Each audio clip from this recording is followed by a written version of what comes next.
નમસ્કાર વિદ્યાર્થી મિત્રો, હાલના સમયમાં એટલે કે હાલ જે ત્રિમાસિક કસોટી ચાલી રહી છે તેમાં અલગ અલગ પ્રકારના અને અલગ અલગ વિષયના પેપરો બધા શિક્ષકો પોતાની જાતે કાઢતા હોય છે. તો ચાલો જોઈએ, એક સામાજિક વિજ્ઞાનનું પેપર કાઢેલું છે ધોરણ 7નું 40 ગુણનું, તેની આપણે ચર્ચા કરીએ. પ્રથમ વાત કરીએ કે પહેલો જે પ્રશ્ન છે, નીચે આપેલા પ્રશ્નો માટે યોગ્ય વિકલ્પ પસંદ કરો, જેમાં 5 પ્રશ્નોની ચર્ચા આપણે કરીએ. પહેલા નંબરનો જે પ્રશ્ન છે કે ભીલકુળ કઈ પ્રવૃત્તિ સાથે જોડાયેલ ન હતો? તો એમાં તમને 4 વિકલ્પો આપેલા છે કે જોડાયેલ ન હતો તો શિકાર, અન્ન સંગ્રહ અને ખેતી સાથે જોડાયેલો હતો, પણ તે પ્રવાસ સાથે જોડાયેલો ન હતો. ત્યાર પછી બીજા વિકલ્પની વાત કરીએ કે ગઢકટંગા જે રાજ્ય હતું તે વખતનું, તેમાં કયા પ્રાણીઓનો વેપાર દ્વારા ધન કમાવામાં આવતું હતું? તો તેમાં છે જે હાથી નામનું જે પ્રાણી હતું તેના વેપારથી ધન કમાવામાં આવતું હતું. ત્યાર પછીની વાત કરીએ તો નીચેનામાંથી કઈ આપત્તિ માનવ સર્જિત નથી? હવે માનવ સર્જિત ન હોય તો કેવી હોય? કુદરતી હોય. તો કે જે દુષ્કાળ નામની જે આપત્તિ છે તે માનવ સર્જિત નથી, પરંતુ કેવી છે? કુદરતી આપત્તિ છે. ત્યાર પછી તમને એક સરસ મજાની નિશાની આપેલી છે, તો કે આ નિશાની છે તે શું સૂચવે છે? તો કે એ નિશાની એવું સૂચવે છે કે નો પાર્કિંગ, અહીં તમારું વાહન છે તે પાર્ક કરવું નહીં.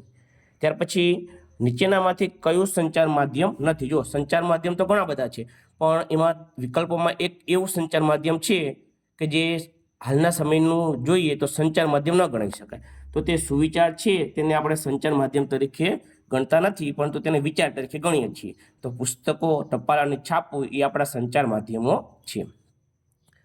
બીજા નંબરનો પ્રશ્ન છે કે યોગ્ય શબ્દ વડે ખાલી જગ્યા પૂરો.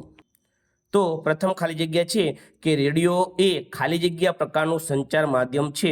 તો રેડિયાને ખાલી આપણે સાંભળી જ શકીએ છીએ, તેથી રેડિયો છે તે શ્રાવ્ય પ્રકારનું એટલે કે સાંભળી શકાય તેવું જ માધ્યમ છે.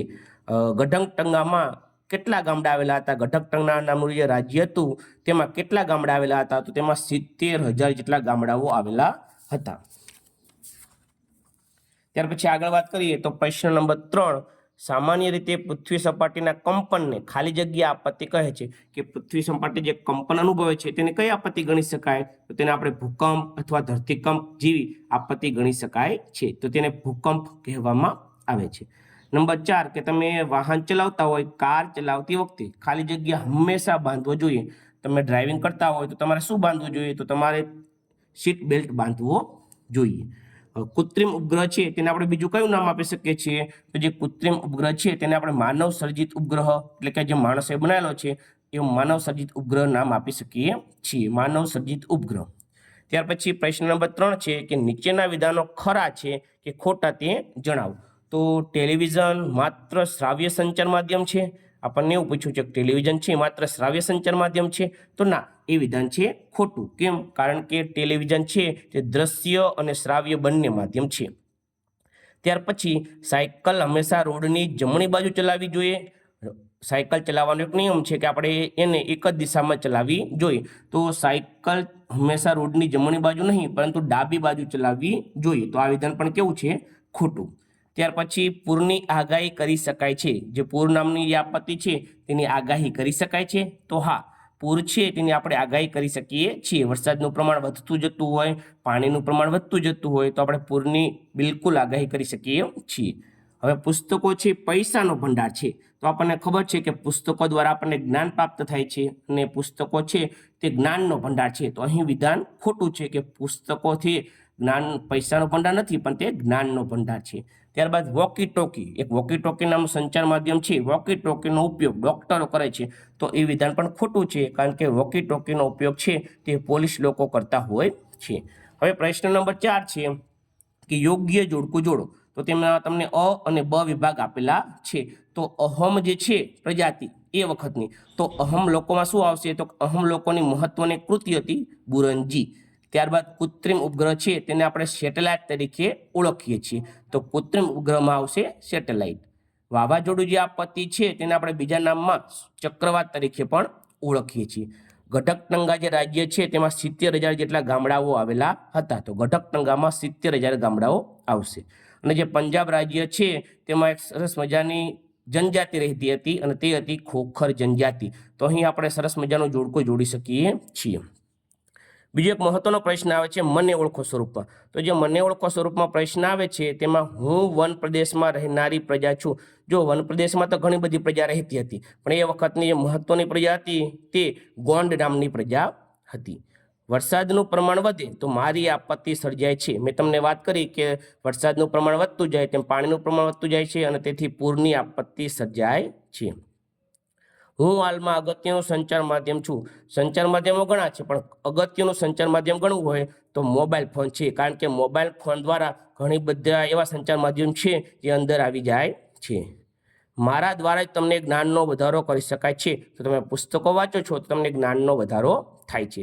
અને હું સમુદ્રમાં ઉદ્ભવનારી આપત્તિ છું. જો નદીમાં અથવા તળાવમાં જે આપત્તિ સર્જાય છે તે પૂર છે, પરંતુ સમુદ્રમાં જે આપત્તિ સર્જાય છે તેને આપણે તત્સુનામી તરીકે ઓળખીએ છીએ. તો સમુદ્રમાં ઉદ્ભવનારી આપત્તિ તત્સુનામી. ત્યારબાદ આગળ વધીએ પ્રશ્ન નંબર 6 કે જે ખોટો શબ્દ છે તેને આપણે ચેકવાનો છે, એટલે આપણે વાક્ય ફરીથી લખવાનું છે. તો પેલું આપણે વાંચીએ છીએ ડાંગ દરબાર છે તે ડાંગમાં કે દાહોદમાં ભરાય છે. તો ડાંગ દરબાર છે તે ડાંગમાં ભરાય છે, તેથી આપણે દાહોદ જે શબ્દ છે તેને આપણે ચેકી અને વાક્ય ફરીથી લખવાનું છે. ત્યારબાદ આદિવાસી છે અન્ન બગાડ કરતા હતા કે અન્નનો સંગ્રહ કરતા હતા? તો તે આદિવાસી છે અન્નનો સંગ્રહ કરતા હતા, તેથી અન્ન બગાડ શબ્દ આપણે ચેકો મારવાનો છે. દુષ્કાળ છે એ વધુ વરસાદે આવે છે કે ઓછા વરસાદે આવે છે? તો ઓછા વરસાદે દુષ્કાળની પરિસ્થિતિ સર્જાય છે. તો વધુ વરસાદનો શબ્દ છે તેને આપણે ખોટો છે તેને આપણે ચેકો મારવાનો છે.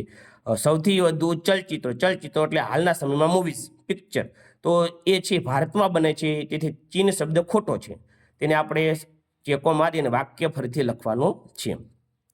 માનવી છે માનસિક પ્રાણી કે સામાજિક પ્રાણી છે? તો માનવી છે તે સામાજિક પ્રાણી છે, તેથી આપણે માનસિક શબ્દ છે એ ખોટો શબ્દ છે તેને સુધારી અને માનવી સામાજિક પ્રાણી છે એવું કહી શકીએ છીએ. અને છેલ્લો પ્રશ્ન છે પ્રશ્ન નંબર 7, 2-3 વાક્યમાં જવાબ આપો. તેમાં પ્રથમ છે સંચાર માધ્યમ એટલે શું? તો સરસ મજાની જે સંચાર માધ્યમની વ્યાખ્યા છે તે અહીં આપણે લખવાની છે. ત્યારબાદ પૂર આવવાથી થતા નુકસાનો. હવે આમાં બાળકો છે વ્યક્તિગત પણ પોતાના વિચારો રજૂ કરી શકે છે.